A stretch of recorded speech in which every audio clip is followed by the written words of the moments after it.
Welcome to robust news. Robust news में आपका स्वागत है। हम आपको चलते हैं लेकर आज इज़राइल और फ़िलिस्तीन, जहां पर आपको मिलेगा मस्जिद अक्सा। तो चलिए आज हम मस्जिद अक्सा आपको घुमाने लेकर चलते हैं। और इस अभी जो स्थिति है, इसके सबसे ज़्यादा जिम्मेदार इस अभी जो हाल की स्थिति है, आप लोगों तो न्यूज़ सुन कर पक गए होंगे कि यहाँ बहुत गोलीबारी चल रही है। तो इस सब की जो सबसे ज़्यादा जिम्मेदारी मुसलमान हुक्मरानों की बनती है। आवाम तो मुजाहरा और एहतजाज के सिवा क्या कर सकते हैं। अगर किसी की बात में वजन है या कोई फ़िलिस्तीनी मुसलमानों के लिए मौसर किरदार अदा कर सकता है तो वह हुक्मरान है। लेकिन अफसोस, वह साफ देख रहे हैं कि इस्राइल जबरो सितम की हदों से गुजर गया है और अब हुक्मरानों की तरफ से मौसर आवाज़ उठाए बगैर इसको लगाम देनी मुश्किल है। लेकिन इसके बावजूद वह अमेरिका के खौफ से इस बारे में कुछ नहीं कहते कि कहीं दुनिया के वाहिद सुपर पावर अपने पाले हुए जंगली सुअरों के खिलाफ बोलने पर नाराज़ होकर उनके इक़्तिदार के खिलाफ साजिशें ना शुरू कर दे। लेकिन कसम खुदाए बुजुर्ग व बरतर की, इस संगीन जुल्म पर खामोशी इतना सख्त गुनाह और खुदा ताला की ऐसी शदीद नाराज़गी का सबब है कि अमेरिका आपके इक़्तिदार का हामी हो या मुखालिफ, इस बेहसी के जुर्म पर कुदरत के गिरफ्त इस दुनिया में ही होकर रहेगी और अमेरिका की मुखालिफत से खुदा की पनाह पकड़ी जा सकती है। लेकिन अल्लाह ताला की नाराज़गी से बचने के लिए कोई जाए पनाह भी नहीं मिलेगी। इस वक्त मुस्लिम उम्मा ऐसे इंतशार यानी बिखराव का शिकार है और मुसलमान अवाम ऐसे बेबस हो चुके हैं कि इतने बड़े वाक़े पर चंद एक बयानात यानी कंडेम, इंग्लिश में कंडेम कहते हैं, और बयानात और मुतालबात के अलावा कोई काबिल जिक्र रद्द अमल सामने नहीं आया। दूसरी तरफ तमाम बड़ी बड़ी गैर मुस्लिम ताकतें इसराइल के साथ हैं और उसको इतना मजबूत कर चुकी हैं कि निहत्ते फ़िलिस्तीनी मुसलमान तो कोई अरब या गैर अरब मुल्क इसके ख़िलाफ़ कोई मजबूत कदम नहीं उठा सकता। सब मुज़ाकरात पर जोर देते हैं और उनकी कामयाबी की तमन्ना करते हैं, लेकिन आज तक इससे कबल दुनिया में किसी हकदार को इसका हक बातचीत से नहीं मिला। यहूद यानी जायोनिस्ट जैसी मक्कार कौम मुसलमानों को अगर इनका हक जुबानी कलामी कोशिश से दे दे तो इसराइल के क़याम की ज़रूरत ही क्या थी। फ़िलिस्तीनी मुसलमानों ने तो हिम्मत नहीं हारी। वह जदीद तरीन असलहे का मुकाबला गुलेल से कर गुजरे और एक हथियार उनके पास ऐसा है जो इस वक्त काम देता है जब सारे हथियार नाकाम हो जाए, यानी फ़िदाई हमला। सवाल इस वक्त फ़िदाई हमले उनका सबसे बड़ा हथियार हैं। मस्जिद अक्सा अगर वह वापस नहीं ले सकते तो इसके लिए जान तो दे सकते हैं, सो वह दे रहे हैं।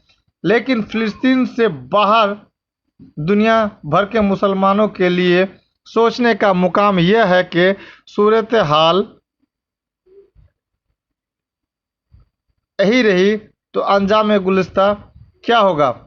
फ़िलिस्तीनी मुसलमानों को इस मुश्किल वक्त में तन्हा छोड़ दिया गया तो दुनिया भर में जहाँ जहाँ मुसलमान अक़लियत हैं या दुनिया भर में जहाँ जहाँ मुसलमान अक़लियत में हैं और उनके ख़िलाफ़ दुश्मनान इस्लाम तवाकिन यलगार के लिए परतोले बैठे हैं। उनके तहफ़्फ़ुज़ की क्या ज़मानत रह जाएगी। ए अय्यूबी के फर्जंद, काश आज कोई सुल्तान सलाहुद्दीन अय्यूबी नहीं जो तारीख़ का रुख मोड़ सके, लेकिन इसकी वजह यह नहीं कि मुस्लिम उम्मा बांझ हो चुकी है।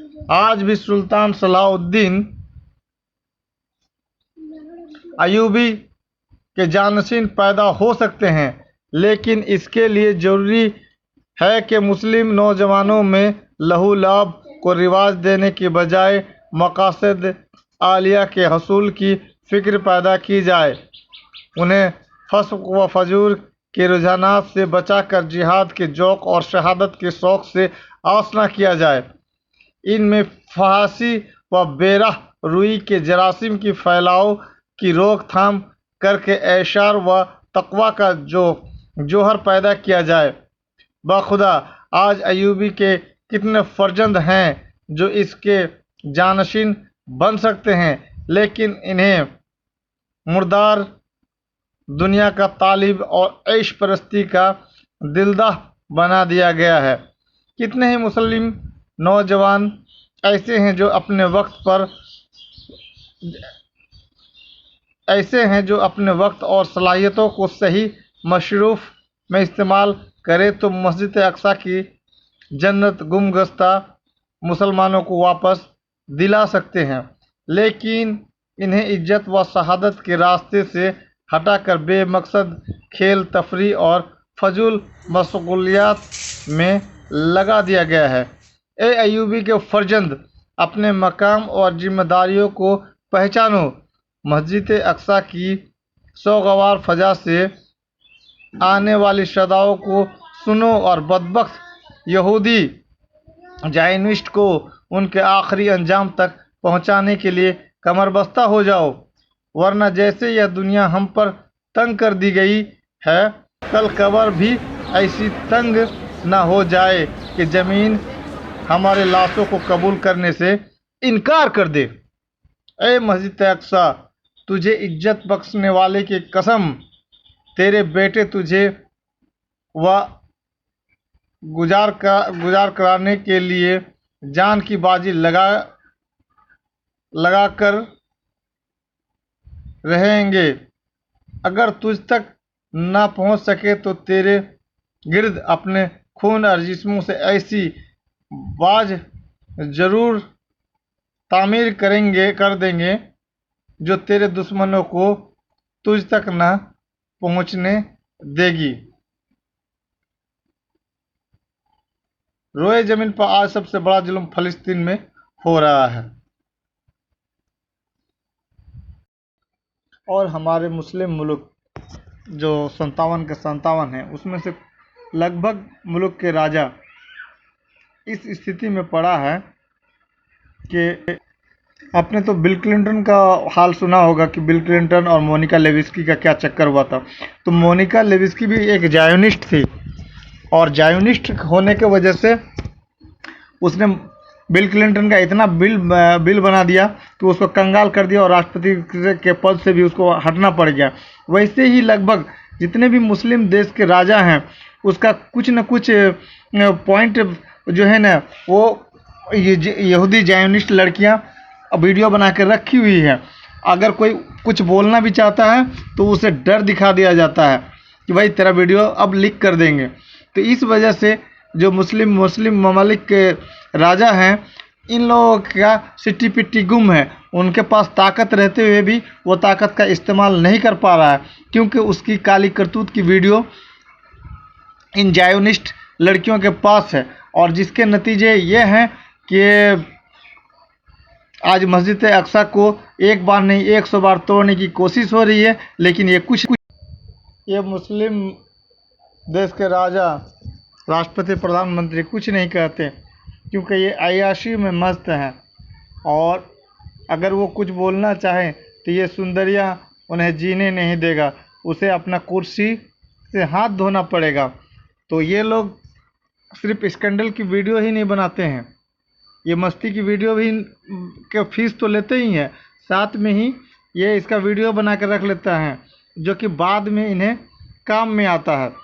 और ये जब मर्जी तब पैसा उनसे निकलवाते रहते हैं, इन राजाओं से। और तो और अगर इनके कहे हुए बात पर अमल ना करे तो फ़ौरन वो उसके खिलाफ मोर्चा खोल देते हैं और फिर उसकी हालत ख़राब हो जाती है। जैसे एक छोटा सा सिंपल सा उदाहरण, सऊदीया के राजा हमास के लोगों के खिलाफ खड़े हो गए। यानी अभी का जो मुस्लिम देश के राजाओं की स्थिति है वो जस्ट लाइक बिल क्लिंटन और मोनिका लेविस्की के जैसा हाल है। यानी मोनिका लेविस्की ने जो बिल क्लिंटन का जो हाल किया था वही हाल है, लेकिन मोनिका लेविस्की का हाल और बिल क्लिंटन का हाल आम हो गया था और इन राजाओं के हाल उनके जैसा आउट नहीं हुआ, एक्सपोज नहीं हुआ। एक्सपोज नहीं होने के कारण है कि ले दे करके मामले को सलटा लेना। लेकिन ये कब तक ले दे करके मामले को सलटते रहेंगे और इन खूबसूरत बलाएं इन्हें मस्जिद अक्सा से दूर रखेंगे, ये तो वक्त ही बताएगा कि ये मस्जिद अक्सा के लिए ये क्या करते हैं या इन्हीं खूबसूरत बलाओं के पीछे ही छुपे रहेंगे। तो ये जो जायोनिस्ट हैं और जायोनिस्ट की ये जो मुसीबतें हैं, ये इन्हें गिरफ्त से आज़ाद ही होने नहीं दे रहा है, जिस वजह से मस्जिद अक्सा के लिए किसी तरफ किसी मुस्लिम राजाओं का, प्रधानमंत्री, राष्ट्रपति का ध्यान नहीं जाता। चैनल पर बने रहेंगे, आपको अपडेट देते रहेंगे।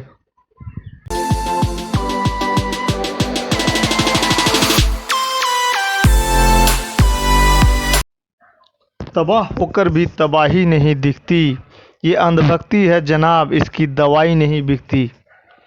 तबाह होकर भी तबाही नहीं दिखती, ये अंधभक्ति है जनाब, इसकी दवाई नहीं बिकती।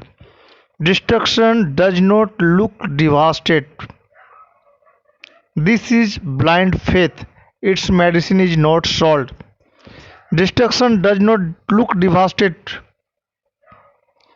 This is blind faith, it's medicine is not salt. तबाह होकर भी तबाही नहीं दिखती, ये अंधभक्ति है जनाब, इसकी दवाई नहीं बिकती।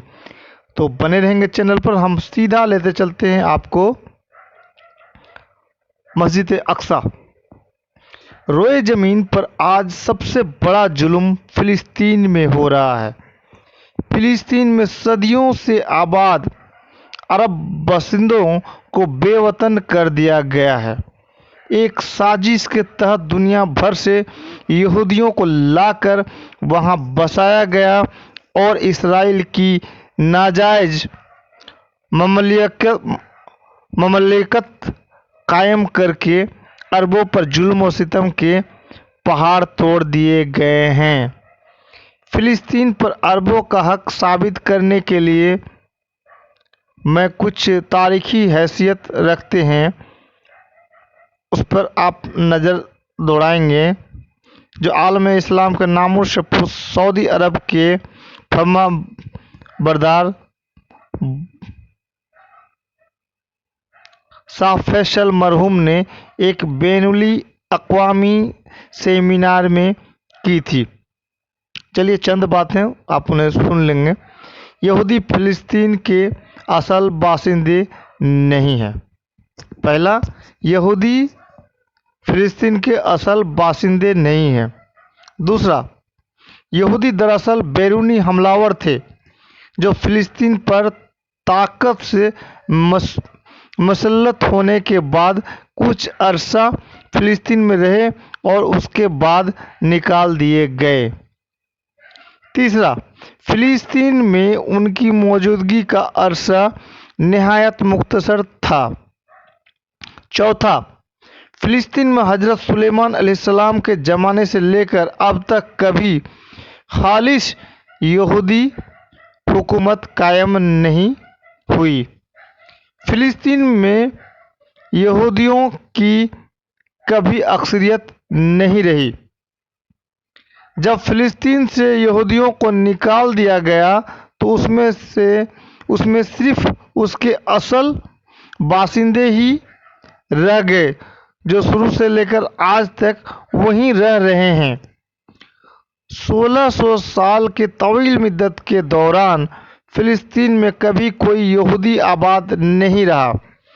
अरबों की हुकूमत तकरीबन 7वीं सदी से फ़िलिस्तीन में रही। आज वहाँ सैकड़ों तारीखी इमारत मौजूद है जो अरब तर्ज तामीर का नमूना है। बने रहेंगे चैनल पर, हम आपको और भी कुछ जानकारी देंगे। चैनल में बने रहेंगे दोस्तों। अगर आप चैनल में नए हैं तो चैनल को सब्सक्राइब कर लें, और हिस्ट्री में अगर कोई दिक्कत हो रहा हो तो कमेंट बॉक्स पे आप कमेंट कर सकते हैं। अब हम आपको इसका हिस्ट्री बताएंगे, थोड़ा सा आप इसे गौर से समझिए। 300 कबल मसीह कनवानियों यानी यबूसियों ने इसको बनाया। इसके बाद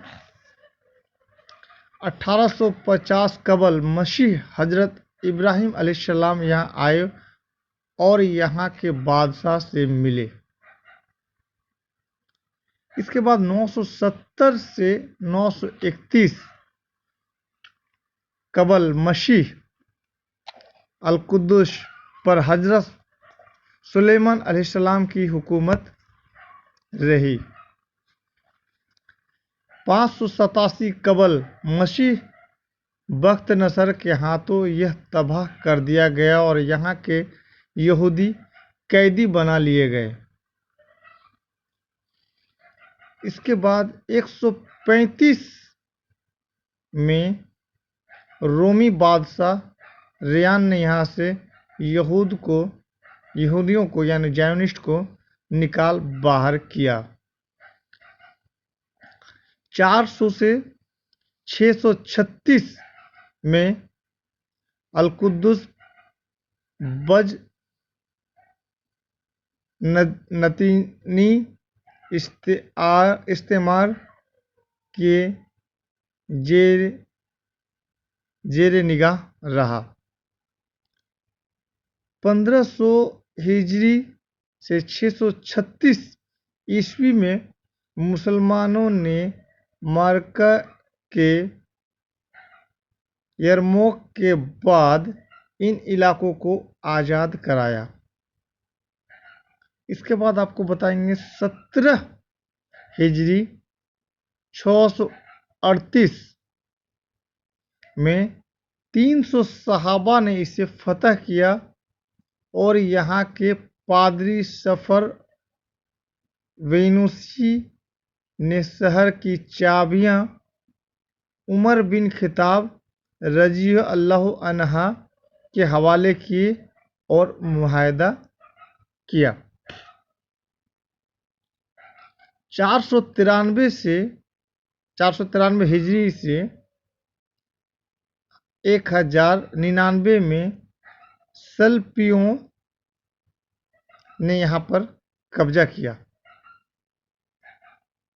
इसके बाद 583 हिजरी 1187 में मार्का के हत्तीन में सलाहुद्दीन अय्यूबी रहमतुल्लाह अलैह ने सल्पियों को शिकस्त फास दी और अल-कुद्दुस को आज़ाद कराया। 658 हिजरी 1620 में मार्का के ऐन जालूत हुआ जिसमें अल-कुद्दुस को तातारियों से आज़ाद कराया गया। 934 हिजरी 1516 में उस्मानी खिलाफत ने इसे अपना हिस्सा बना लिया। 1336 हिजरी 1917 में पहले जंग अजीम हुई, खिलाफत उस्मानिया ख़त्म कर दी गई और अल-कुद्दुस अंग्रेज के कब्जे में चला गया। 1917 में बाल्फोर मुआहदा हुआ इसके तहत यहाँ यहूदी रियासत कायम करने का वादा किया गया। 1336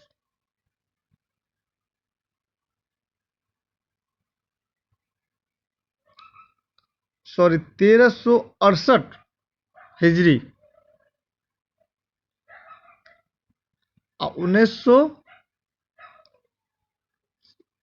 1947 में फिलिस्तीन के 78% इलाके में इस्राएली रियासत के क़याम का ऐलान कर दिया गया। 8368 1948 में 8368 हिजरी 1948 में यहूद यानी जायोनिस्ट ने फिलिस्तीन के बाकी मानद इलाकों पर कब्जा कर लिया। 1408 हिजरी 1987 में यहूदियों के खिलाफ जद्दोजहद का ऐलान कर दिया गया। ये अब तक का मस्जिद अक्सा का इतिहास रहा है। चैनल पर बने रहेंगे, आपको और भी हम कुछ जानकारी देंगे।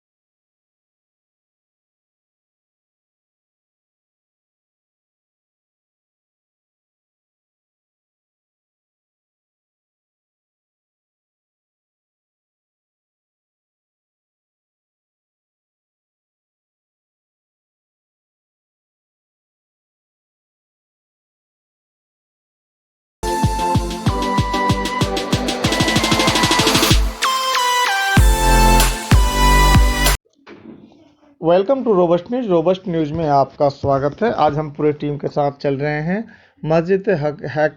मस्जिद अक्सा और हैकल सुलेमानी, वहाँ की आपको शेयर करा देते हैं, तो बने रहेंगे चैनल पर। आपको वहाँ मस्जिद अक्सा और हैकल सुलेमानी क्या है, इसकी भी हम आपको जानकारी देंगे। आमतौर पर मशहूर है कि मस्जिद अक्सा की पहली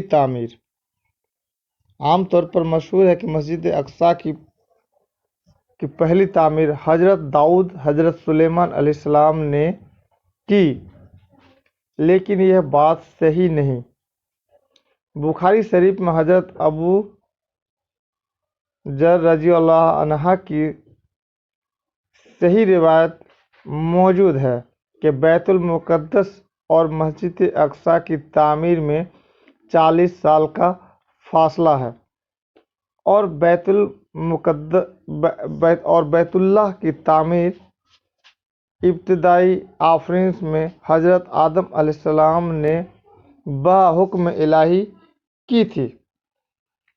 हज़रत इब्राहीम अलैहिस्सलाम ने इन्हीं की कायम किरदा बुनियादों पर तामीर नौ की थी।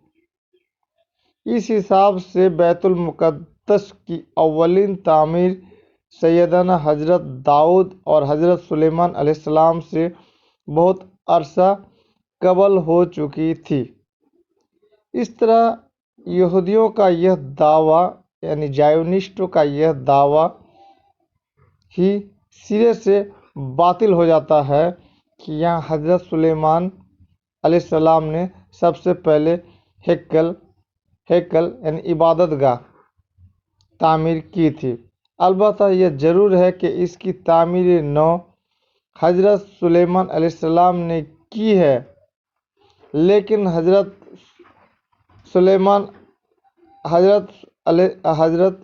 सुलेमान अलैहिस्सलाम से सदियों कबल यहाँ हैकल मौजूद था। अल-कुद्दुस की जो तारीख आज की इंसानी दुनिया को मालूम है। इसके मुताबिक यहाँ कनानियों और यबूसियों के दौर से हैकल तामीर होते चले आ रहे हैं। हज़रत सुलेमान अलैहिस्सलाम के बाद भी कई मर्तबा यहाँ नई तामीरात हुई हैं। बाज़ मर्तबा तो जलजला या हमलावरों की लूट मार से मुकम्मल इन्हदम के बाद नई तामीर हुई है, जो कभी यहूदियों के जानी दुश्मनों ईसाइयों और कभी मुसलमानों ने की। तो यहूदी किसकी विरासत का दावा करेंगे? पहला सवाल ये होता है।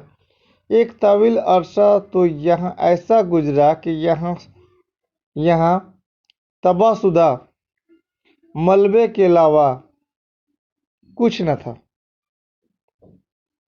इसकी तफसील यह है कि बनी इसराइल को खुदा ताला ने जब इनकी बदअमालियों की बिना पर सज़ा देनी चाहिए तो 6ठी सदी कबल अज-मसीह की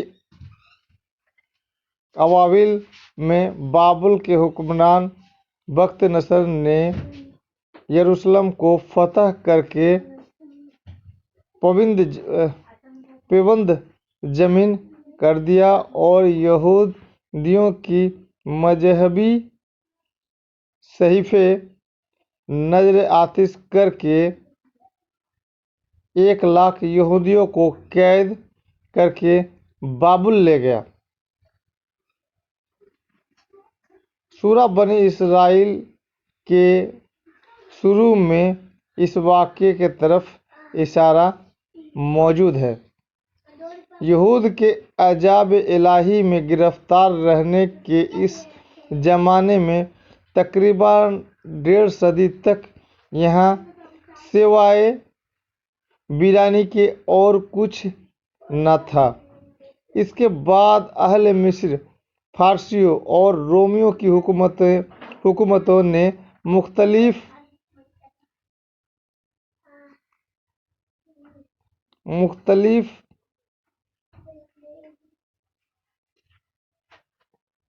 दौर यहाँ गुजारे और इनके दौर में यहाँ तामीरात बनती और उजड़ती रहीं।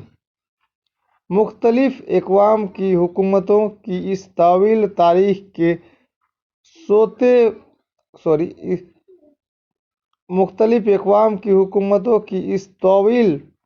तारीख़ के होते हुए यहूदी न जाने किस तरह इस जगह पर दावा करते हैं। ये भी दूसरा सवाल है। इनका यह बेजा दावा इनकी इस तारीख़ी बदबख्ती का हिस्सा है, जिसकी बिना पर वह मुख्तलिफ अक़वाम आलम को अपना दुश्मन बनाकर उनसे मारे खाते रहे और अब मुसलमानों के मुखालिफत मोल लेकर अपने लिए फैसलाकुन शिकस्त की बुनियाद रख रहे हैं। चैनल पर बने रहेंगे, हम आपको और भी जानकारी देते रहेंगे। तो दोस्तों, आप मस्जिद के जो हैं उसके हम आपको मस्जिद अक्सा के बारे में हम बता रहे हैं। हदूद व हरम में वाक़ई मस्जिद के हॉल का तवील 600 गज और अर्ज 700 गज है। इस हॉल और बरामदा की तामीर निहायत खूबसूरत, पुरतकल्लुफ़ और शानदार है। छत जिन सतूनों पर खड़ी है यह आला किस्म के संगमरमर के हैं और इनके दरमियान की मेहराबों और मस्जिद के गुंबद के अंदरूनी हिस्से पर निहायत उम्दा नक्श व निगार तुलाई काम किया गया है। मस्जिद के गिर्द मजबूत फैसल है। मौरखीन का इत्तफ़ाक़ है कि मस्जिद अक्सा की रोज़ अव्वल से जो हदूद थी, आज भी वह उन्हीं हदूद पर कायम है। इनमें कमी बेशी नहीं हुई। मस्जिद अक्सा का इतलाक इस पूरे किताब पर होता है जिसके गिर्द ये फैसल मौजूद है, लेकिन कभी सिर्फ इस खास हिस्सा को भी मस्जिद अक्सा कह देते हैं, जो इस चार दीवारी के अंदर नमाज के लिए मखसूस है। फैसल में के अंदर दाखिल होने के जो 14 दरवाजे हैं, इनमें से 10 दरवाजे आज भी जेर इस्तेमाल हैं, जबकि 4 दरवाजे सुल्तान सलाहुद्दीन अय्यूबी रहमतुल्लाह अलैहिस्सलाम ने हिफाजती नुक्ता नज़र के तहत बंद करवा दिए थे। मस्जिद के आखिर में कुशादा बरामदा है। बरामदे में 7 दरवाजे हैं। इसके आगे वसी सहन है। इस सहन में मुख्तलिफ छोटी छोटी इमारतें हैं, जिनमें यादगार के तौर पर तामीर किए गए किब्बे, चबूतरे, अजान की मीनारें, पानी की सिबलें, कुएं, मदरसे और मेहराबी दरवाजे हैं। इन इमारतों में सबसे बड़ी और नुमाया इमारत चट्टान वाले गुंबद की इमारत है, जिसका तफसीली तारुफ हम अगले वीडियो में भी करेंगे। अफसोस आज हम इन तारीखी मकामात की दीद से महरूम हैं। इस सहन में जुमा व ईदें की रूह पर परवर और इज्तिमात होते हैं। मुसलमानों के यहाँ नमाज की अदायगी में यहूदी अपने लिए निहायत रुसवाई महसूस करते हैं। जब यहाँ मुसलमान नमाज अदा करते हैं तो यहूदी अपने लिए निहायत रुसवाई महसूस करते हैं। लिहाजा वह कभी यहाँ आग लगाकर और कभी मस्जिद अक्सा के नीचे सुरंगें खोदकर और कभी दूसरे हिले बहानों से इसकी इन्हादम यानी कि डैमेज करने की कोशिश कर रहे हैं, और मस्जिद अक्सा के सोगवार फजा सारे इस आलम के मुसलमानों से अहद वफा की तकमील का तकाजा कर रही है। बने रहेंगे चैनल पर, अभी हम और भी कुछ जानकारी आपको देंगे। दोस्तों, आज हम आपको इस मस्जिद अक्सा की खासियत क्या है और उसकी धुंधली हकीकतें क्या है वो हम अब बताएंगे। वक्त की गिर्द कैसी कैसी हकीकतों को धुंधला देती है, और जब किसी चीज़ की वारिस ही इससे फौत हो जाए तो किस बेदर्दी और सफाई से वह चीज़ उनसे छीन ली जाती है। इसकी मिसाल दुनिया की मुक़द्दस तारीख़ी इमारत मस्जिद अक्सा है। मस्जिद अक्सा को जलील कदर अंबिया कराम अलैहिस्सलाम और औलियाउल्लाह की ज़मीन न्याज का बोसा लेने का शरफ हासिल है। यहाँ वही का नजुल होता रहा। कुरानी शहादत के मुताबिक बरकत आसमानी बेपाया रहमत की शक्ल में इसकी मुक़द्दस 4 दीवारी में उतरती रहीं। यहीं से रब्बुल इज़्ज़त अपने आखिरी नबी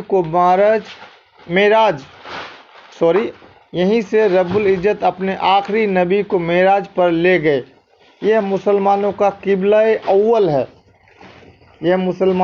किबला-ए अव्वल यानी फर्स्ट है, और यहाँ एक नमाज का सवाब एक रिवायत के मुताबिक 50,000 नमाजों के बराबर मिलता है। अफसोस कि इस दौर के मुसलमान इसकी ज़ियारत से महरूम हैं और अरसे दराज से बाहर के मुसलमानों को इसकी ज़ियारत और यहाँ नमाज की अदायगी का मौका नहीं मिला।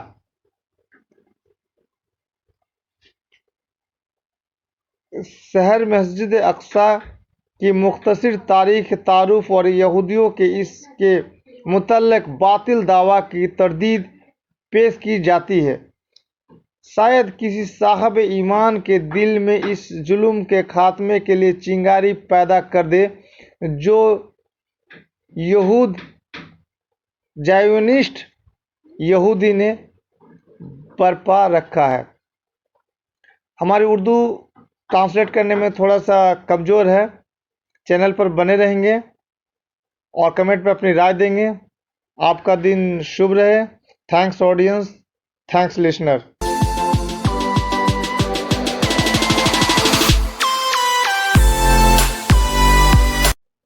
Welcome to robust news. Robust news में आपका स्वागत है। आज हम आपको लेते चलते हैं इजराइल और गाज़ा, जहां पर घमासान लड़ाई चल रही है।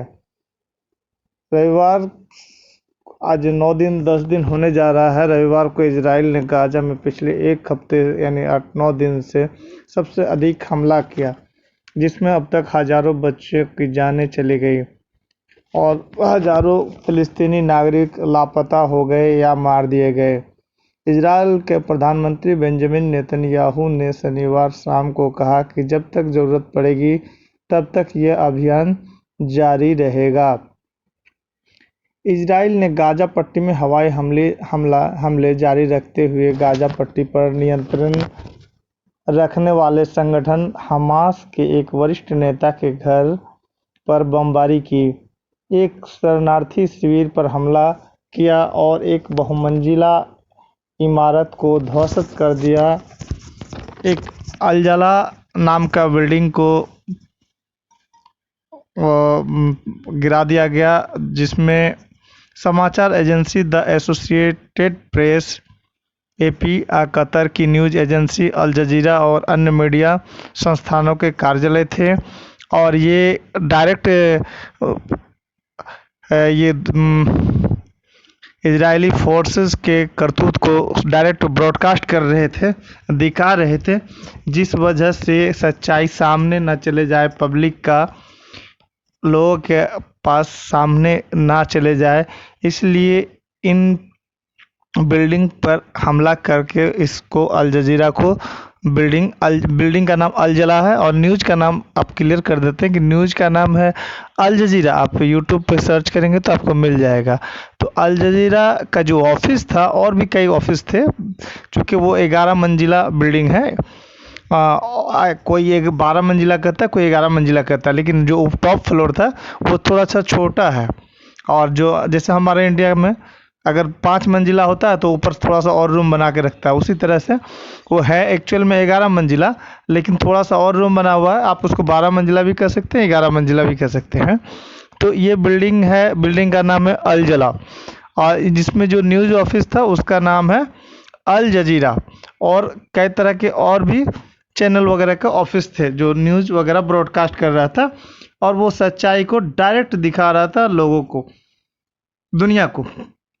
इस वजह से वहाँ की मतलब कि इजरायली आर्मी के द्वारा, फोर्सेस के द्वारा उस बिल्डिंग को तोड़ के गिरा दिया गया। वहीं हमास ने इजराइल में रॉकेट हमले जारी रखे हैं। उसने देर रात तेल अवीव शहर पर भी रॉकेट दागे। शनिवार को एक घर पर रॉकेट गिरने से एक व्यक्ति की मौत हो गई। समाचार के अनुसार, जानकारी के अनुसार, रविवार को इजराइल ने गाज़ा में पिछले एक हफ्ते में सबसे घातक हमला किया, जिसमें हजारों बच्चों की जान चली गई। कम से कम 2600 फिलिस्तीनी नागरिकों की मौत हो गई है। गाज़ा के स्वास्थ्य अधिकारियों ने इसकी जानकारी दी। रविवार तड़के हुए इस हमले के साथ इस संघर्ष में गाज़ा में कम से कम 300 से ऊपर फिलिस्तीनी मारे गए, जिनमें 147 और बच्चे और 227 महिलाएं शामिल हैं। इजराइल में 100 लोगों से भी अधिक लोगों की मौत हो गई है, जिनमें 2 बच्चे शामिल हैं। अमेरिका के राष्ट्रपति जो बाइडेन ने इजराइल के प्रधानमंत्री बेंजामिन नेतन्याहू और फिलिस्तीन के राष्ट्रपति महमूद अब्बास से फ़ोन पर अलग अलग बात की। हालांकि उन्हें इजराइल के अभियान का समर्थन किया है। इजराइल के युद्धक विमानों ने रविवार तड़के गाजा सिटी के अहम हिस्से में कई इमारतों और सड़कों को निशाना बनाया। निवासियों और वहां के लोकल पत्रकारों द्वारा जारी तस्वीरों के जो कि नहीं निकल पा रहा है, और जो भी चोरी छिपे वीडियो निकल रही है, हवाई हमलों से गड्ढा बन गया है जगह जगह, जिसमें अस्पताल की ओर जाने वाली एक मुख्य सड़क अवरुद्ध हो गई है, यानी रुक गई है। शिफा हॉस्पिटल का नाम है, जो गाजा पट्टी में सबसे बड़ा अस्पताल है। स्वास्थ्य मंत्रालय ने बताया कि ताज़ा हवाई हमलों में कम से कम 2 लोगों की मौत हो गई है और 25 घायल हो गए हैं, जिनमें बच्चे और महिलाएं शामिल हैं। उसने बताया कि बचावकर्ता अब भी मलबा हटा रहे हैं तथा अभी तक 5 और घायलों को निकाला गया है। 2 घंटों तक भारी बमबारी करने के बाद भी इजराइल सेना ने कोई टिप्पणी नहीं की है। इजराइल ने शनिवार को हमास की राजनीतिक शाखा के प्रमुख नेता खलील अल-हायह के घर पर बम गिराए। अभी अल-हायह के मारे जाने या किसी अन्य के मारे जाने की कोई खबर नहीं मिली है। आपको बता दें कि यहाँ आप जैसे कि हमारे ये न्यूज़ में हिंदी में सुन रहे हैं, तो यहाँ इस तरह हिंदी नहीं चलता है। यहाँ की भाषा हिब्रू या अरबी है और अंग्रेजी है। तो आपको अंग्रेजी, जो लोग अंग्रेजी बोलते हैं उनसे ट्रांसलेट करके तब आपको बताया जा रहा है, या कुछ लोग हिब्रू बोलते हैं तो हिब्रू से पहले वो अंग्रेजी में करते हैं ट्रांसलेट, फिर अंग्रेजी से फिर उसको हिंदी में ट्रांसलेट करते हैं। इस तरह से आपके पास खबर पहुंचती है। या फिर जो लोग अरबी बोलते हैं उसको अरबी से इंग्लिश में ट्रांसलेट करते हैं, फिर इंग्लिश से हिंदी में ट्रांसलेट करते हैं, तब बात पहुंचती है। और बहुत सारे लोग हैं जो अंग्रेजी जानते भी नहीं है यहाँ के, या तो अरबी बोलते हैं या तो हिब्रू बोलते हैं। ऐसे में बहुत लोगों को समझना और फिर उससे न्यूज़ लेना भी एक बहुत कष्टदायक काम है। और वैसे भी यहाँ न्यूज़ लेने वाले रिपोर्टरों को देखते ही उसे गायब कर दिया जाता है। खैर, अल-हायह के घर पर बमबारी दिखाती है कि इजराइल अपना अभियान हमास समूह के अन्य कमांडरों को निशाना बनाने से आगे बढ़ रहा है। इजराइल ने कहा कि उसने हमास की सेना के दर्जनों लोगों को मार गिराया है। हालांकि हमास ने केवल 20 सदस्यों के मारे जाने की बात कही है। संघर्ष शुरू होने के बाद से ही इजराइल ने गाजा सिटी के बड़े कार्यालयों और आवासीय इमारतों को निशाना बनाते हुए आरोप लगाया कि इसमें हमास के फाइटर लोग रह रहे थे। शनिवार को उसने 12 मंजिला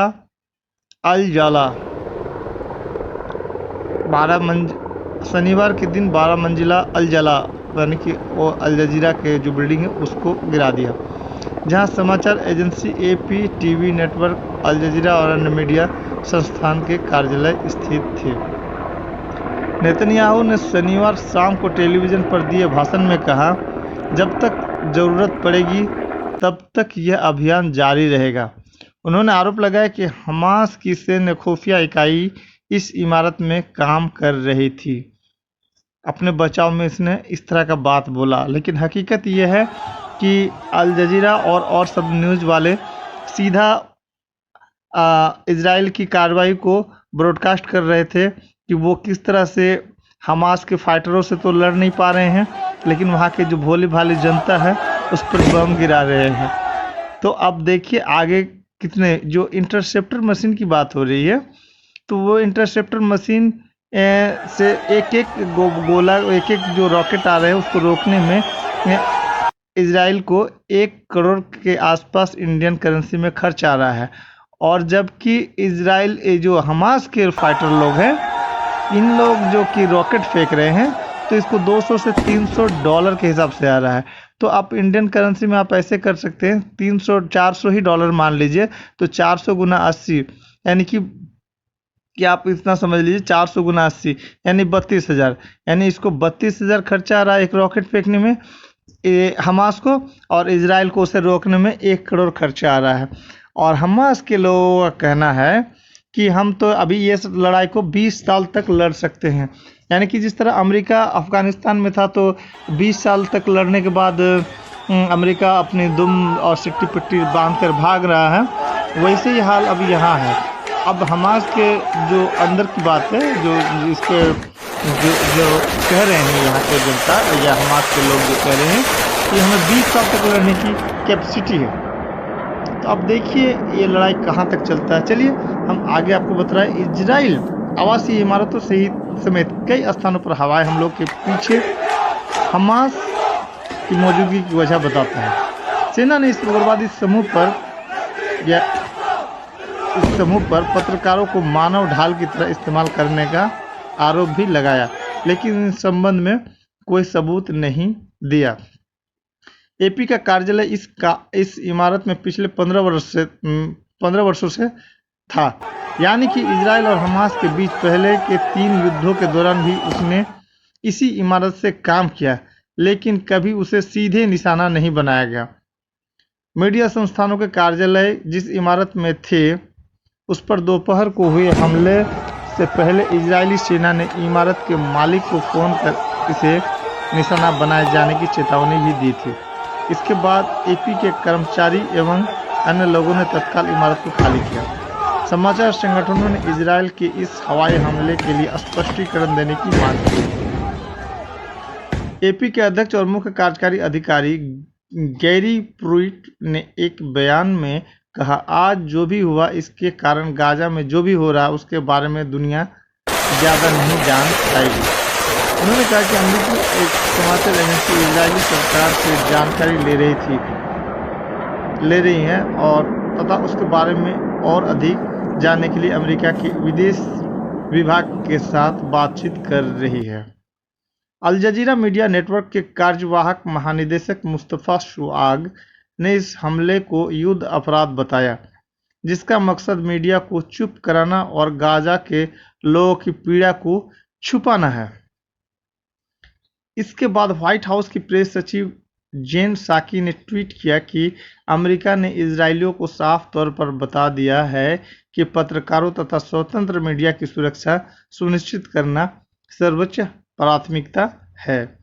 शनिवार को ही गाजा सिटी में घनी आबादी वाले सती शरणार्थी शिविर में एक अन्य हवाई हमले में 2 महिलाओं और 8 बच्चों की मौत हो गई। इस बीच मिस्र ने उम्मीद जताई कि अमेरिका के हस्तक्षेप से इजराइल के हमले रुक सकते हैं। संयुक्त राष्ट्र सुरक्षा परिषद को रविवार को बैठक करनी है। पूर्वी यरूशलेम में इस महीने की शुरुआत में तनाव तब शुरू हुआ जब फिलिस्तीनियों ने शेख जर्रा में उन्हें निकाले जाने के खिलाफ प्रदर्शन किया और इजरायली पुलिस ने अल अक्सा मस्जिद में निहत्थे नमाजियों पर अंधाधुंध गोलियां चलाई और नमाजियों को गोली मारा, और इस वजह से ये लड़ाई आज 10वें दिन भी जारी है। यह लड़ाई 10 मई को शुरू हुई जब यरूशलेम को बचाने का दावा करने वाले हमास ने लंबी दूरी के रॉकेट दागने शुरू किए। इजराइल ने जवाबी कार्रवाई करते हुए हवाई हमले किए। अब संयुक्त राष्ट्र प्रमुख क्या कहते हैं, चलिए उस पर भी आपको बताते चले। संयुक्त राष्ट्र के महासचिव एंटोनियो गुतारेस उस इजरायली हवाई हमले से बेहद परेशान हैं जिसमें गाजा शहर की एक ऊंची इमारत ध्वस्त हो गई। इस इमारत में कई अंतर्राष्ट्रीय मीडिया संगठनों के कार्यालय और आवासीय अपार्टमेंट थे। संयुक्त राष्ट्र के प्रवक्ता स्टीफन दुजारिक ने कहा कि महासचिव हताहत आम नागरिकों की संख्या लगातार बढ़ने से निराश हैं।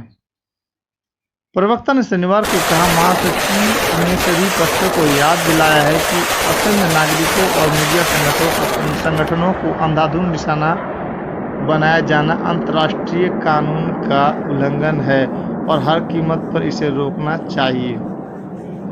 दुजारिक ने कहा कि गुतारेस ने गाजा में अल सती शरणार्थी शिविर में शुक्रवार को हुए इजरायली हमले के कारण बच्चों समेत एक ही परिवार के 10 सदस्यों की मौत का भी जिक्र किया। अब आगे आपको बताते चले कि चीन के विदेश मंत्री वांग यी ने संयुक्त राष्ट्र सुरक्षा परिषद से इजराइल और गाजा के हमास शासकों के बीच हिंसा जल्द से जल्द खत्म कराने की मांग की है। उन्होंने परिषद द्वारा अभी तक कोई कार्रवाई न किए जाने के लिए अमेरिका को जिम्मेदार ठहराया। चीन की सरकार समाचार एजेंसी शिन्हुआ ने वांग के हवाले से कहा, यह खेदजनक है कि परिषद अभी तक किसी भी समझौते पर नहीं पहुंची है। वहीं अमेरिका अंतर्राष्ट्रीय न्याय के विरुद्ध खड़ा है। वांग ने पाकिस्तान के विदेश मंत्री शाह महमूद कुरैशी से शनिवार को फोन पर की बातचीत में यह बात कही। उन्होंने 2 राष्ट्र के समझौते का समर्थन किया और कहा कि इस महीने सुरक्षा परिषद का अध्यक्ष चीन सभी पक्षों से उम्मीद करता है कि रविवार को जब परिषद इस संघर्ष पर चर्चा करे तो वे एक सुर में आवाज उठाएं। वांग ने कहा कि सुरक्षा परिषद को 2 राष्ट्र के समाधान की पुनः पुष्टि करनी चाहिए और फिलिस्तीनियों तथा इजरायलियों से इस आधार पर जल्द से जल्द वार्ता बहाल करने का अनुरोध करना चाहिए। अब अमेरिका के शहरों में प्रदर्शनकारियों ने गाजा पर हवाई हमले की निंदा की, यानी कंडेम्ड की, जो कि सऊदीया भी कर रहे हैं। अमेरिका में फिलिस्तीन समर्थकों ने गाजा पट्टी पर इजरायली हवाई हमले खत्म करने की मांग करते हुए लॉस एंजल्स, बोस्टन, फिलाडेल्फिया और अन्य अमेरिकी शहरों में प्रदर्शन हुए। हजारों लोगों ने लॉस एंजल्स में संघीय इमारत से लेकर इजरायली वाणिज्य दूतावास तक शनिवार को रैली निकाली। उन्होंने फिलिस्तीन को आज़ाद करो और इंतिफादा यानी विद्रोह कायम रहे के पोस्टर पकड़ रखे थे। सैन फ्रांसिस्को में प्रदर्शनकारियों ने ड्रम बजाकर और फिलिस्तीन आज़ाद होगा के नारे लगाकर प्रदर्शन किए तथा रैली निकाली। इसके अलावा बोस्टन, वाशिंगटन, फिलाडेल्फिया और पीटर्सबर्ग समेत कई शहरों में प्रदर्शन हुए। लड़ाई का मुख्य कारण था कि मस्जिद में नमाजियों को सीधे इजरायली फौजियों के द्वारा गोली चला देना ही और उन्हें निहत्थे नमाजियों पर मारना ही इस लड़ाई का मुख्य कारण है। और इस लड़ाई की उम्मीद की जा रही है, जैसा कि यहाँ के लोगों से पता चल रहा है, कि कम से कम 20 साल तक तो ये लड़ाई अभी और खींचेगा। अब रहा कि दुनिया जिस इजराइल से हथियार खरीद रहा था, अब वहाँ के हथियारों की क्या स्थिति है कि अब इजराइल खुद ही अब दूसरे देशों से आशा कर रहा है कि हथियार खरीदे। जैसे कि आपको न्यूज़ से पता भी चलेगा कि ये अमेरिका वगैरह से हथियार मंगवा रहे हैं। अब लॉकहीड मार्टिन हथियार देगा भी तो ये सोच विचार करके, और इजराइल के जो इतने सारे जो हथियार थे वो किधर गए और वो उसकी स्थिति क्यों इतनी बद से बदतर हो गई। और अब आगे भी आप देखते जाएंगे कि हकीकत खुल न जाए कि वहाँ के हथियारों की जो क्वालिटी है वो दुनिया के सामने ना आ जाए। इसलिए न्यूज़ वाले को और न्यूज़ चैनल ऑफिस वालों को सबसे पहले टारगेट किया जा रहा है, और लोग यहाँ वीडियो जो भी ले रहे हैं, फुटेज ले रहे हैं, उसे छुपा कर ही ले रहे हैं और बहुत ही मुश्किल से इसे फिर ब्रॉडकास्ट भी करवाया जा रहा है। ऐसा नहीं कि आप जैसे कि ऐसा कहीं दुनिया में आपको मिसाल नहीं मिलेगा कि नमाजी नमाज पढ़ रहा हो और उसे एक आर्मी के द्वारा अंधाधुंध गोलियां चला दी जाए। और चूँकि इंडिया में इस तरह का होता है, लेकिन ऐसा यहाँ के कितनों भी एक ख़राब से इंडिया में भी मुस्लिम हिंदू दंगे होते हैं, लेकिन इतना दंगार्थियों में इतना मतलब कि ध्यान रखा जाता है कि कोई अगर ऊपर वाले का नाम ले रहा है, प्रार्थना कर रहा है, उस पर जाकर बम चला दे। इतनी घटिया हरकत इंडिया में नहीं होता। यहाँ के भी जो दंगार्थी हैं वो ऐसा नहीं करते, लेकिन ये रेयरेस्ट ऑफ रेयर कह सकते हैं कि यहाँ ये मस्जिद अल अक्सा में इजराइलियों ने इस तरह का हरकत किया, और इस हरकत में माफ़ी मांगने के बजाय उल्टा अपने हथियारों से इन्हें ललकार रहे हैं और ये फिलिस्तीन के लोग इसका मुकाबला चाहे वो ईंट पत्थर से करे या कम सस्ते रॉकेट से ही करे, लेकिन दुनिया को इसकी हकीकत, इजराइल की हकीकत को दिखाया जा रहा है, दिखाने का प्रयास किया जा रहा है और हम आपको अपडेट देते रहेंगे। और एक चीज़ का अपडेट दे दें कि ये हमास के लोग जो रॉकेट छोड़ रहा है तो वो टारगेट मिस क्यों कर जाता है। तो देखिए, इस पर एक आपको बताएं, ये एक धार्मिक किताब के अनुसार कि एक ये होता है, पौधा होता है, पाया जाता है यहाँ पर, जो इजरायली लोग खूब लगाते हैं, दरकत का पौधा।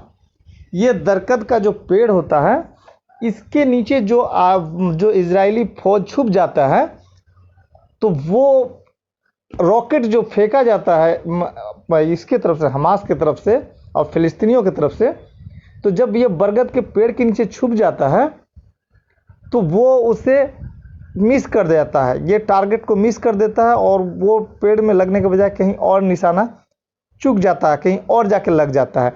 यानी कि बरगद का पेड़ इन लोगों का बचाव करता है और जिसकी वजह से ये लोग आपस में गिफ्ट भी देते हैं। तो बरगद का पौधे का, दरकत का पौधा कहते हैं, आपके इलाके में कुछ और बोला जाता है, हमारे इंडिया में बरगद बोला जाता है। तो ये पौधे का इस्तेमाल करके लोग इस पौधे और इस झाड़ियों के पीछे छुप जाते हैं इजरायली फौजी, जिससे कि रॉकेट के हमलों से बच जाते हैं। तो इस पर भी साइंस वालों को रिसर्च करना चाहिए कि आखिर इस पौधे में, इस पेड़ में आखिर क्या खासियत है कि इस पर जो हिट किया जाता है, जब आपको मैं एक छोटा सा पौधा का वीडियो दिखा दूंगा कि जब इस पे हिट किया जाता है तो वो इस बरगद के पेड़ के पीछे आर्मी छुप जाते हैं, इजरायली फौज छुप जाते हैं और इजरायली जहां भी जाते हैं या जहां भी रहते हैं इस पेड़ को बहुत ज़्यादा लगाते हैं। आखिर उसमें रेडिएशन का भी कोई असर नहीं होता और आए हुए जो ड्रोन वगैरह या जो हिट करने के लिए जो मिसाइल आता है, मिसाइल अपना रास्ता भूल जाता है। इस पेड़ की ये खासियत है। और ये पेड़, ये इजरायली लोग, यहूदी लोग, जायोनिस्ट लोग, इसको आप यहूदी को जायोनिस्ट भी कहते हैं, इंग्लिश में जायोनिस्ट कहते हैं, और इसके जो धर्मगुरु होते हैं उसको रब्बी कहा जाता है। तो ये इनके रब्बी और ये जायोनिस्ट लोग जहाँ भी जाते हैं वो इस दरकत का पौधा खूब लगाते हैं। और अब जो लड़ाई में देखा जा रहा है कि जब फिलिस्तीनी लोग रॉकेट फेंक रहे हैं तो ये इस पेड़ के नीचे छुप जाते हैं। चलिए हम आपको अपडेट देते रहेंगे, चैनल पर बने रहें, चैनल से जुड़े रहें, अपडेट देते रहेंगे। आपका दिन शुभ रहे। Thanks audience, thanks listeners.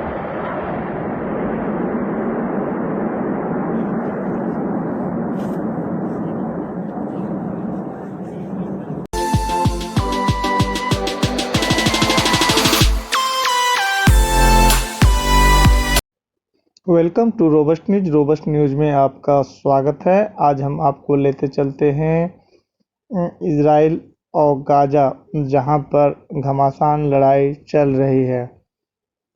रविवार, आज 9 दिन 10 दिन होने जा रहा है। रविवार को इजराइल ने गाजा में पिछले एक हफ्ते यानी 8-9 दिन से सबसे अधिक हमला किया, जिसमें अब तक हज़ारों बच्चों की जानें चली गई और हज़ारों फिलिस्तीनी नागरिक लापता हो गए या मार दिए गए। इजराइल के प्रधानमंत्री बेंजामिन नेतन्याहू ने शनिवार शाम को कहा कि जब तक ज़रूरत पड़ेगी तब तक यह अभियान जारी रहेगा।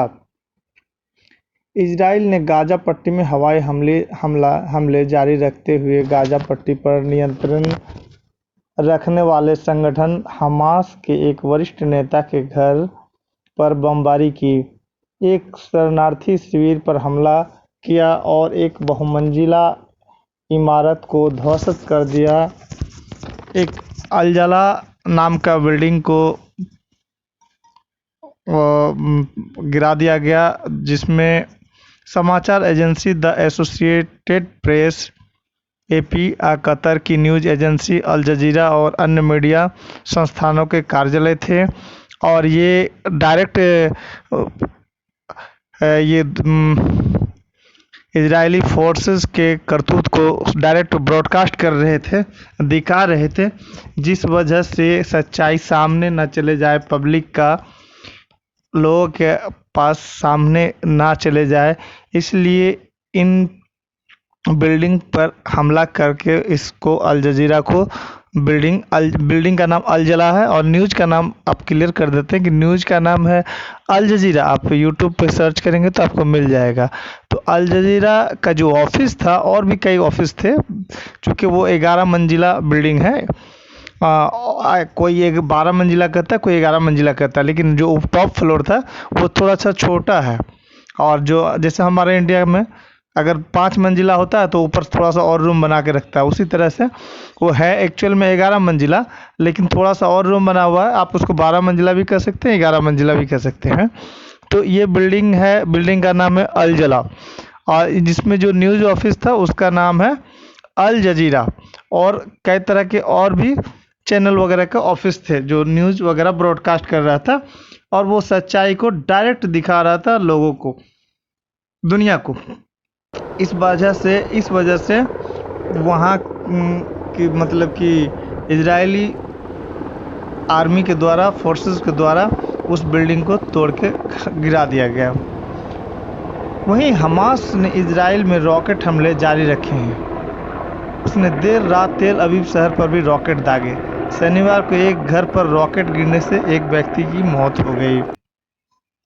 समाचार के अनुसार, जानकारी के अनुसार, रविवार को इजराइल ने गाजा में पिछले एक हफ्ते में सबसे घातक हमला किया, जिसमें हजारों बच्चों की जान चली गई। कम से कम 2600 फिलिस्तीनी नागरिकों की मौत हो गई है। गाजा के स्वास्थ्य अधिकारियों ने इसकी जानकारी दी। रविवार तड़के हुए इस हमले के साथ इस संघर्ष में गाजा में कम से कम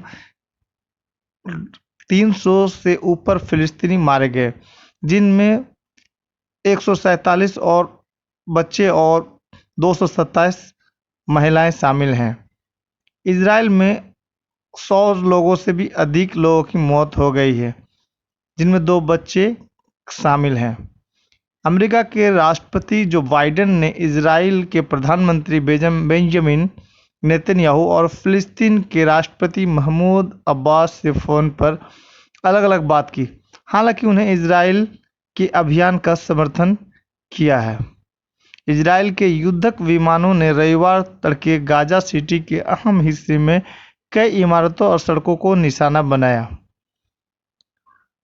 निवासियों और वहां के लोकल पत्रकारों द्वारा जारी तस्वीरों के जो कि नहीं निकल पा रहा है, और जो भी चोरी छिपे वीडियो निकल रही है, हवाई हमलों से गड्ढा बन गया है जगह जगह, जिसमें अस्पताल की ओर जाने वाली एक मुख्य सड़क अवरुद्ध हो गई है, यानी रुक गई है। शिफा हॉस्पिटल का नाम है, जो गाजा पट्टी में सबसे बड़ा अस्पताल है। स्वास्थ्य मंत्रालय ने बताया कि ताज़ा हवाई हमलों में कम से कम 2 लोगों की मौत हो गई है और 25 घायल हो गए हैं, जिनमें बच्चे और महिलाएं शामिल हैं। उसने बताया कि बचावकर्ता अब भी मलबा हटा रहे हैं तथा अभी तक 5 और घायलों को निकाला गया है। 2 घंटों तक भारी बमबारी करने के बाद भी इजराइल सेना ने कोई टिप्पणी नहीं की है। इजराइल ने शनिवार को हमास की राजनीतिक शाखा के प्रमुख नेता खलील अल-हायह के घर पर बम गिराए। अभी अल-हायह के मारे जाने या किसी अन्य के मारे जाने की कोई खबर नहीं मिली है। आपको बता दें कि यहाँ आप जैसे कि हमारे ये न्यूज़ में हिंदी में सुन रहे हैं, तो यहाँ इस तरह हिंदी नहीं चलता है। यहाँ की भाषा हिब्रू या अरबी है और अंग्रेजी है। तो आपको अंग्रेजी, जो लोग अंग्रेजी बोलते हैं उनसे ट्रांसलेट करके तब आपको बताया जा रहा है, या कुछ लोग हिब्रू बोलते हैं तो हिब्रू से पहले वो अंग्रेजी में करते हैं ट्रांसलेट, फिर अंग्रेजी से फिर उसको हिंदी में ट्रांसलेट करते हैं। इस तरह से आपके पास खबर पहुंचती है। या फिर जो लोग अरबी बोलते हैं उसको अरबी से इंग्लिश में ट्रांसलेट करते हैं, फिर इंग्लिश से हिंदी में ट्रांसलेट करते हैं, तब बात पहुंचती है। और बहुत सारे लोग हैं जो अंग्रेजी जानते भी नहीं है यहाँ के, या तो अरबी बोलते हैं या तो हिब्रू बोलते हैं।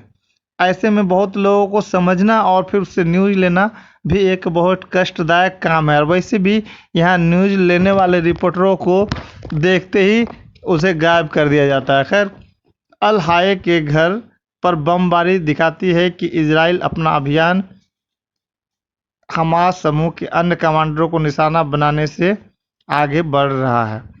इजराइल ने कहा कि उसने हमास की सेना के दर्जनों लोगों को मार गिराया है। हालांकि हमास ने केवल 20 सदस्यों के मारे जाने की बात कही है। संघर्ष शुरू होने के बाद से ही इजराइल ने गाजा सिटी के बड़े कार्यालयों और आवासीय इमारतों को निशाना बनाते हुए आरोप लगाया कि इसमें हमास के फाइटर लोग रह रहे थे। शनिवार को उसने 12 मंजिला अल जला शनिवार के दिन 12 मंजिला अल जला यानी कि वो अल जजीरा के जो बिल्डिंग है उसको गिरा दिया, जहां समाचार एजेंसी एपी, टीवी नेटवर्क, अल जजीरा और अन्य मीडिया संस्थान के कार्यालय स्थित थे। नेतन्याहू ने शनिवार शाम को टेलीविजन पर दिए भाषण में कहा, जब तक जरूरत पड़ेगी तब तक यह अभियान जारी रहेगा। उन्होंने आरोप लगाया कि हमास की सैन्य खुफिया इकाई इस इमारत में काम कर रही थी। अपने बचाव में इसने इस तरह का बात बोला, लेकिन हकीकत यह है कि अल जजीरा और सब न्यूज़ वाले सीधा इजराइल की कार्रवाई को ब्रॉडकास्ट कर रहे थे कि वो किस तरह से हमास के फाइटरों से तो लड़ नहीं पा रहे हैं, लेकिन वहाँ के जो भोली भाली जनता है उस पर बम गिरा रहे हैं। तो अब देखिए आगे कितने, जो इंटरसेप्टर मशीन की बात हो रही है, तो वो इंटरसेप्टर मशीन से एक एक जो रॉकेट आ रहे हैं उसको रोकने में इजराइल को 1 करोड़ के आसपास इंडियन करेंसी में खर्च आ रहा है। और जबकि इजराइल जो हमास के फाइटर लोग हैं, इन लोग जो कि रॉकेट फेंक रहे हैं, तो इसको 200 से 300 डॉलर के हिसाब से आ रहा है। तो आप इंडियन करेंसी में आप ऐसे कर सकते हैं, 300-400 ही डॉलर मान लीजिए, तो 400 गुना 80 यानी कि आप इतना समझ लीजिए 400 गुना 80 यानी 32,000, यानी इसको 32,000 खर्चा आ रहा है एक रॉकेट फेंकने में हमास को, और इजराइल को उसे रोकने में 1 करोड़ खर्चा आ रहा है। और हमास के लोगों का कहना है कि हम तो अभी ये लड़ाई को 20 साल तक लड़ सकते हैं। यानी कि जिस तरह अमेरिका अफगानिस्तान में था तो 20 साल तक लड़ने के बाद अमेरिका अपनी दुम और सिट्टी पिट्टी बांध कर भाग रहा है, वैसे ही हाल अभी यहाँ है। अब हमास के जो अंदर की बात है, जो इसके जो कह रहे हैं यहाँ के जनता या हमास के लोग जो कह रहे हैं कि हमें 20 साल तक लड़ने की कैपेसिटी है। तो अब देखिए ये लड़ाई कहाँ तक चलता है। चलिए हम आगे आपको बता रहे हैं। इजराइल आवासीय इमारतों समेत कई स्थानों पर हवाई हमलों के पीछे हमास की मौजूदगी की वजह बताता है। सेना ने इस उग्रवादी समूह पर पत्रकारों को मानव ढाल की तरह इस्तेमाल करने का आरोप भी लगाया, लेकिन इस संबंध में कोई सबूत नहीं दिया। एपी का कार्यालय इस इमारत में पिछले 15 वर्षों से था, यानी कि इजराइल और हमास के बीच पहले के 3 युद्धों के दौरान भी उसने इसी इमारत से काम किया, लेकिन कभी उसे सीधे निशाना नहीं बनाया गया। मीडिया संस्थानों के कार्यालय जिस इमारत में थे उस पर दोपहर को हुए हमले से पहले इजरायली सेना ने इमारत के मालिक को फोन कर इसे निशाना बनाए जाने की चेतावनी भी दी थी। इसके बाद एपी के कर्मचारी एवं अन्य लोगों ने तत्काल इमारत को खाली किया। समाचार संगठनों ने इजराइल के इस हवाई हमले के लिए स्पष्टीकरण देने की मांग की। एपी के अध्यक्ष और मुख्य कार्यकारी अधिकारी गैरी प्रुइट ने एक बयान में कहा, आज जो भी हुआ इसके कारण गाजा में जो भी हो रहा है उसके बारे में दुनिया ज़्यादा नहीं जान पाएगी। उन्होंने कहा कि अमेरिकी एक समाचार एजेंसी इजरायली सरकार से जानकारी ले रही है और तथा उसके बारे में और अधिक जानने के लिए अमेरिका के विदेश विभाग के साथ बातचीत कर रही है। अल जजीरा मीडिया नेटवर्क के कार्यवाहक महानिदेशक मुस्तफ़ा शुआग ने इस हमले को युद्ध अपराध बताया, जिसका मकसद मीडिया को चुप कराना और गाजा के लोगों की पीड़ा को छुपाना है। इसके बाद व्हाइट हाउस की प्रेस सचिव जेन साकी ने ट्वीट किया कि अमेरिका ने इजरायलियों को साफ तौर पर बता दिया है कि पत्रकारों तथा स्वतंत्र मीडिया की सुरक्षा सुनिश्चित करना सर्वोच्च प्राथमिकता है। शनिवार को ही गाजा सिटी में घनी आबादी वाले सती शरणार्थी शिविर में एक अन्य हवाई हमले में 2 महिलाओं और 8 बच्चों की मौत हो गई। इस बीच मिस्र ने उम्मीद जताई कि अमेरिका के हस्तक्षेप से इजरायल के हमले रुक सकते हैं। संयुक्त राष्ट्र सुरक्षा परिषद को रविवार को बैठक करनी है। पूर्वी यरूशलेम में इस महीने की शुरुआत में तनाव तब शुरू हुआ जब फिलिस्तीनियों ने शेख जर्राह में उन्हें निकाले जाने के खिलाफ प्रदर्शन किया और इजरायली पुलिस ने अल अक्सा मस्जिद में निहत्थे नमाजियों पर अंधाधुंध गोलियां चलाई और नमाजियों को गोली मारा, और इस वजह से ये लड़ाई आज 10वें दिन भी जारी है। यह लड़ाई 10 मई को शुरू हुई जब यरूशलेम को बचाने का दावा करने वाले हमास ने लंबी दूरी के रॉकेट दागने शुरू किए। इजराइल ने जवाबी कार्रवाई करते हुए हवाई हमले किए। अब संयुक्त राष्ट्र प्रमुख क्या कहते हैं, चलिए उस पर भी आपको बताते चले। संयुक्त राष्ट्र के महासचिव एंटोनियो गुतारेस उस इजरायली हवाई हमले से बेहद परेशान हैं जिसमें गाजा शहर की एक ऊंची इमारत ध्वस्त हो गई। इस इमारत में कई अंतर्राष्ट्रीय मीडिया संगठनों के कार्यालय और आवासीय अपार्टमेंट थे। संयुक्त राष्ट्र के प्रवक्ता स्टीफन दुजारिक ने कहा कि महासचिव हताहत आम नागरिकों की संख्या लगातार बढ़ने से निराश हैं। प्रवक्ता ने शनिवार को कहा, महासचिव ने सभी पक्षों को याद दिलाया है कि असंख्य नागरिकों और मीडिया संगठनों को अंधाधुंध निशाना बनाया जाना अंतर्राष्ट्रीय कानून का उल्लंघन है और हर कीमत पर इसे रोकना चाहिए।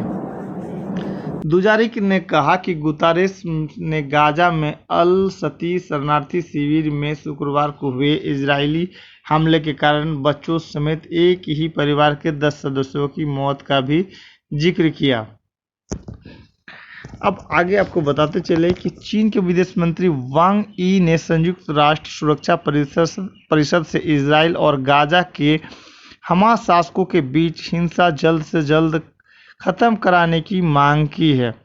उन्होंने परिषद द्वारा अभी तक कोई कार्रवाई न किए जाने के लिए अमेरिका को जिम्मेदार ठहराया। चीन की सरकार समाचार एजेंसी शिन्हुआ ने वांग के हवाले से कहा, यह खेदजनक है कि परिषद अभी तक किसी भी समझौते पर नहीं पहुंची है। वहीं अमेरिका अंतर्राष्ट्रीय न्याय के विरुद्ध खड़ा है।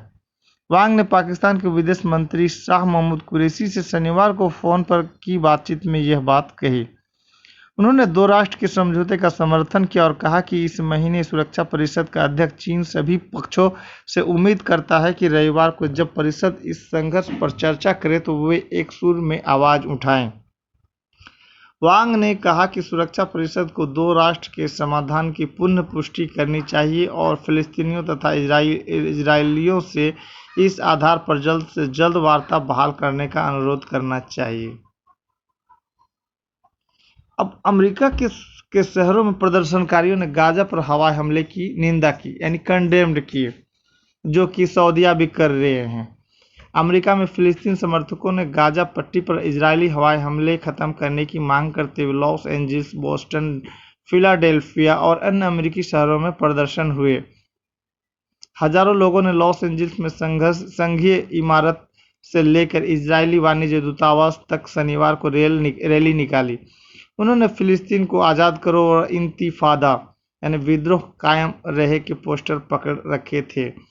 सैन फ्रांसिस्को में प्रदर्शनकारियों ने ड्रम बजाकर और फिलिस्तीन आज़ाद होगा के नारे लगाकर प्रदर्शन किए तथा रैली निकाली। इसके अलावा बोस्टन, वाशिंगटन, फिलाडेल्फिया और पीटर्सबर्ग समेत कई शहरों में प्रदर्शन हुए। लड़ाई का मुख्य कारण था कि मस्जिद में नमाजियों को सीधे इजरायली फौजियों के द्वारा गोली चला देना ही और उन्हें निहत्थे नमाजियों पर मारना ही इस लड़ाई का मुख्य कारण है। और इस लड़ाई की उम्मीद की जा रही है। जैसा कि यहाँ के लोगों से पता चल रहा है कि कम से कम 20 साल तक तो ये लड़ाई अभी और खींचेगा। अब रहा कि दुनिया जिस इजराइल से हथियार खरीद रहा था, अब वहाँ के हथियारों की क्या स्थिति है कि अब इजराइल खुद ही अब दूसरे देशों से आशा कर रहा है कि हथियार खरीदे। जैसे कि आपको न्यूज़ से पता भी चलेगा कि ये अमेरिका वगैरह से हथियार मंगवा रहे हैं। अब लॉकहीड मार्टिन हथियार देगा भी तो ये सोच विचार करके, और इजराइल के जो इतने सारे जो हथियार थे वो किधर गए और वो उसकी स्थिति क्यों इतनी बद से बदतर हो गई। और अब आगे भी आप देखते जाएंगे कि हकीकत खुल न जाए कि वहाँ के हथियारों की जो क्वालिटी है वो दुनिया के सामने ना आ जाए। इसलिए न्यूज़ वाले को और न्यूज़ चैनल ऑफिस वालों को सबसे पहले टारगेट किया जा रहा है, और लोग यहाँ वीडियो जो भी ले रहे हैं, फुटेज ले रहे हैं, उसे छुपा कर ही ले रहे हैं, और बहुत ही मुश्किल से इसे फिर ब्रॉडकास्ट भी करवाया जा रहा है। ऐसा नहीं कि आप जैसे कि ऐसा कहीं दुनिया में आपको मिसाल नहीं मिलेगा कि नमाजी नमाज पढ़ रहा हो और उसे एक आर्मी के द्वारा अंधाधुंध गोलियां चला दी जाए। और चूँकि इंडिया में इस तरह का होता है, लेकिन ऐसा यहाँ के कितनों भी एक ख़राब से इंडिया में भी मुस्लिम हिंदू दंगे होते हैं, लेकिन इतना दंगार्थियों में इतना मतलब कि ध्यान रखा जाता है कि कोई अगर ऊपर वाले का नाम ले रहा है, प्रार्थना कर रहा है, उस पर जाकर बम चला दे। इतनी घटिया हरकत इंडिया में नहीं होता। यहाँ के भी जो दंगार्थी हैं वो ऐसा नहीं करते, लेकिन ये रेयरेस्ट ऑफ रेयर कह सकते हैं कि यहाँ ये मस्जिद अल अक्सा में इजराइलियों ने इस तरह का हरकत किया, और इस हरकत में माफ़ी मांगने के बजाय उल्टा अपने हथियारों से इन्हें ललकार रहे हैं। और ये फ़िलिस्तीन के लोग इसका मुकाबला चाहे वो ईंट पत्थर से करे या कम सस्ते रॉकेट से ही करे, लेकिन दुनिया को इसकी हकीकत, इजराइल की हकीकत को दिखाया जा रहा है, दिखाने का प्रयास किया जा रहा है, और हम आपको अपडेट देते रहेंगे। और एक चीज़ का आपको अपडेट दे दें कि ये हमास के लोग जो रॉकेट छोड़ रहा है तो वो टारगेट मिस क्यों कर जाता है। तो देखिए, इस पर एक आपको बताएं, ये एक धार्मिक किताब के अनुसार कि एक ये होता है, पौधा होता है, पाया जाता है यहाँ पर, जो इजरायली लोग खूब लगाते हैं, दरकत का पौधा। ये दरकत का जो पेड़ होता है, इसके नीचे जो इजरायली फौज छुप जाता है, तो वो रॉकेट जो फेंका जाता है इसके तरफ से, हमास की तरफ से और फ़िलिस्तीनियों की तरफ से, तो जब ये बरगद के पेड़ के नीचे छुप जाता है तो वो उसे मिस कर देता है, ये टारगेट को मिस कर देता है, और वो पेड़ में लगने के बजाय कहीं और निशाना चूक जाता है, कहीं और जाके लग जाता है। यानी कि बरगद का पेड़ इन लोगों का बचाव करता है, और जिसकी वजह से ये लोग आपस में गिफ्ट भी देते हैं। तो बरगद का पौधे का, दरकत का पौधा कहते हैं, आपके इलाके में कुछ और बोला जाता है, हमारे इंडिया में बरगद बोला जाता है। तो ये पौधे का इस्तेमाल करके लोग इस पौधे और इस झाड़ियों के पीछे छुप जाते हैं इजरायली फौजी, जिससे कि रॉकेट के हमलों से बच जाते हैं। तो इस पर भी साइंस वालों को रिसर्च करना चाहिए कि आखिर इस पौधे में, इस पेड़ में आखिर क्या खासियत है कि इस पर जो हिट किया जाता है, जब आपको मैं एक छोटा सा पौधा का वीडियो दिखा दूंगा कि जब इस पे हिट किया जाता है तो वो इस बरगद के पेड़ के पीछे आर्मी छुप जाते हैं, इजरायली फौज छुप जाते हैं, और इजरायली जहाँ भी जाते हैं या जहाँ भी रहते हैं इस पेड़ को बहुत ज़्यादा लगाते हैं। आखिर उसमें रेडिएशन का भी कोई असर नहीं होता, और आए हुए जो ड्रोन वगैरह या जो हिट करने के लिए जो मिसाइल आता है, मिसाइल अपना रास्ता भूल जाता है। इस पेड़ की ये खासियत है। और ये पेड़, ये इजरायली लोग, यहूदी लोग, जायोनिस्ट लोग, इसको आप यहूदी को जायोनिस्ट भी कहते हैं, इंग्लिश में जायोनिस्ट कहते हैं, और इसके जो धर्मगुरु होते हैं उसको रब्बी कहा जाता है। तो ये इनके रब्बी और ये जायोनिस्ट लोग जहाँ भी जाते हैं वो इस दरख्त का पौधा खूब लगाते हैं। और अब जो लड़ाई में देखा जा रहा है कि जब फिलिस्तीनी लोग रॉकेट फेंक रहे हैं तो ये इस पेड़ के नीचे छुप जाते हैं। चलिए हम आपको अपडेट देते रहेंगे, चैनल पर बने रहें और चैनल से जुड़े रहें, अपडेट देते रहेंगे। आपका दिन शुभ रहे। Thanks for listening.